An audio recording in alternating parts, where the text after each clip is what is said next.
बरेली पहुंचे उत्तर प्रदेश के उप मुख्यमंत्री ब्रजेश पाठक ने शुक्रवार को प्रबुद्ध जन सम्मेलन में कांग्रेस और सपा सरकार पर जमकर हमला बोला। डिप्टी सीएम बरेली नगर निगम के महापौर प्रत्याशी उमेश गौतम के समर्थन में प्रबुद्ध वर्ग सम्मेलन में आईएमए हॉल में बोल रहे थे। कर्नाटक में चुनाव के दौरान बजरंग दल को बैन करने को लेकर उन्होंने कांग्रेस पार्टी को आड़े हाथों लिया। उन्होंने कहा कि कांग्रेस देश को किस दिशा में लेकर जा रही है। हमारे प्रभु श्री राम के अनन्य भक्त हनुमान जी के नाम से बनी बजरंग दल पार्टी को बैन करना कांग्रेस की विचारधारा को बताता है। डिप्टी सीएम ब्रजेश पाठक ने कहा कि यूपी में 2017 से पहले क्या स्थिति थी, ये किसी से भी छुपा हुआ नहीं है। शहर शहर गुंडे माफियाओं का राज होता था, प्लॉट पर कब्जा करते थे, व्यापारियों से वसूली होती थी। उन्होंने कहा कि सपा सरकार में कप्तान से लेकर सिपाही और लेखपाल से लेकर कलेक्टर तक सुरक्षित नहीं थे, सपाई उनको पीट दिया करते थे। उप मुख्यमंत्री ब्रजेश पाठक का सपा पर हमला यहीं पर नहीं रुका। उन्होंने सामने बैठी कुछ महिलाओं से सवाल पूछते हुए कहा कि तब शाम को 5 बजते ही लोगों को अपनी बहन बेटियों की चिंता होने लगती थी। लोग फ़ोन करके पूछने लगते थे कि कहाँ हैं, लेकिन आज किसी के माई के लाल की हिम्मत नहीं कि किसी की बहन बेटी को बुरी नज़र से देख तक ले। माफिया को व्हील चेयर पर लाने का काम हमारी सरकार ने किया है, उन माफियाओं को जिन्होंने सपा ने माननीय बनाया है। इसके अलावा डिप्टी सीएम ने कई अन्य मुद्दों को लेकर भी समाजवादी पार्टी सरकार पर हमला बोला। इस दौरान सांसद संतोष गंगवार, आंवला सांसद धर्मेंद्र कश्यप, कैंट विधायक, आंवला विधायक, बितरी चैनपुर विधायक समेत काफी संख्या में भाजपा के नेता और कार्यकर्ता मौजूद रहे।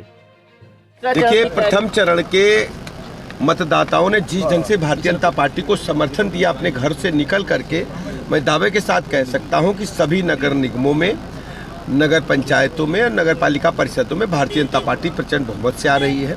इस बार खास बात यह है कि हमारे पार्षद सभासदगण भी बड़ी संख्या में जीत करके आ रहे हैं और विपक्षी दल अपने घरों से ही नहीं निकले। उनको न कहने को कुछ जनता के पास है, न कोई उनका कोई एजेंडा है, न कोई नीति है। विपक्षी दल खासकर समाजवादी बुरी तरह से फ्लापसो साबित हुए हैं। उनकी गुंडई से, उनकी अराजकता से जनता आज भी सिहर उठती, उनकी अराजकता भले आरंभ को भूली नहीं है। जनता ने पूरी तरह से बीजेपी के कमल को खिलाने का काम किया है। लगातार माफियाओं के एनकाउंटर हो रहे हैं प्रदेश में। दरअसल उत्तर प्रदेश में कानून का राज स्थापित करना हमारी सरकार का प्रथम लक्ष्य है।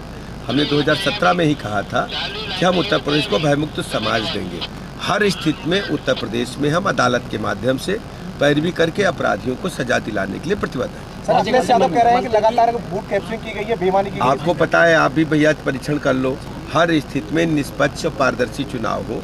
हमारी सरकार ने हर तरह से निर्वाचन आयोग को सहयोग किया। समाजवादी पार्टी का बहुत जगह सिंबल भी नहीं है, इस बार टिकट बदले। दरअसल आपको पता है कि बरेली में सिंबल किसका है, वो लड़ा किसको रहे, वो स्वयं कंफ्यूज्ड रहे। समाजवादी पार्टी अपना निर्णय ही तय नहीं कर पाती है। वो घर जाकर के कुछ दूसरा निर्णय लेते हैं, मैदान में आके दूसरा निर्णय लेते हैं। कई जगह उनके प्रत्याशी नहीं है, तो वो खुद अपने को केंद्रित नहीं कर पा रहे, उन्हें क्या करना क्या नहीं करना। पूरी तरह से कंफ्यूजन में है और दिग्भ्रमित है। उनके पास कोई दिशाहीन है, कोई दिशा तय नहीं है। मंत्री अखिलेश यादव ने एक ट्वीट किया है, उसमें ये कहा है कि एक व्यक्ति ने बरेली में एक व्यक्ति की हत्या की थी, उसके तमाम फोटो बीजेपी नेताओं के साथ हैं, आपके साथ भी है। मयंक रस्तोगी नाम है। देखिए, आप जानते हैं कि भारतीय जनता पार्टी शुचिता के साथ, पारदर्शिता के साथ आदरणीय प्रधानमंत्री नरेंद्र मोदी जी की गरीब कल्याण योजनाओं को और योगी जी की लाइन ऑर्डर को जनता तक पहुँचा